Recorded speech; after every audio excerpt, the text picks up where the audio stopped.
വയനാട്ടിൽ ബേലൂർ മഖനെ മയക്കുവെടി വയ്ക്കാനുള്ള ശ്രമം ഇന്നും വിജയിച്ചില്ല.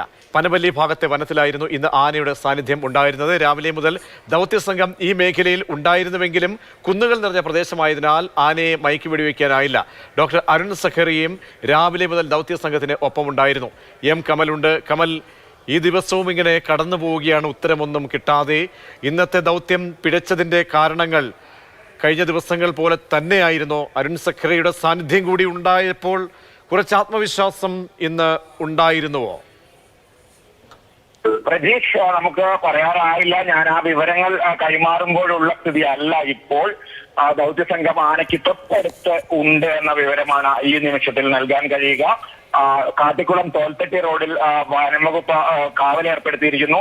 ഞങ്ങൾ അവിടെ നിൽക്കുകയായിരുന്നു. ഞങ്ങളോട് അവിടെ നിന്ന് മാറാൻ പറഞ്ഞു, കടകൾ അടയ്ക്കാൻ പറഞ്ഞു. ആനയ്ക്ക് തൊട്ടടുത്ത് ദൗത്യസംഘമുണ്ട്.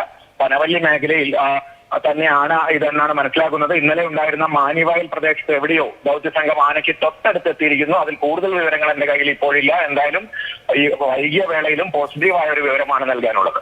കമൽ, എന്നാലും ഈ സമയത്ത് എന്തായാലും മയക്കുവെടി വെക്കുക ഇനി സാധ്യമല്ലല്ലോ ഇന്ന്. പ്രതീഷ്, അങ്ങനെ നമുക്ക് ഉറപ്പിച്ച് പറയാൻ കഴിയില്ല. കഴിഞ്ഞ ദിവസം എന്നോട് ദൗത്യസേനാംഗങ്ങൾ പറഞ്ഞത് ഇരുട്ട് വീഴുന്നതിന് മുൻപ് ആനയെ അടുത്ത് കിട്ടിയാൽ മയക്കുവെടി വെക്കും, ബാക്കിയുള്ള കാര്യങ്ങൾ രാത്രി ആയാലും നടത്താം എന്ന ആത്മവിശ്വാസം ദൗത്യസംഘത്തിന് ഉണ്ട് എന്നാണ്. ശരി കമൽ.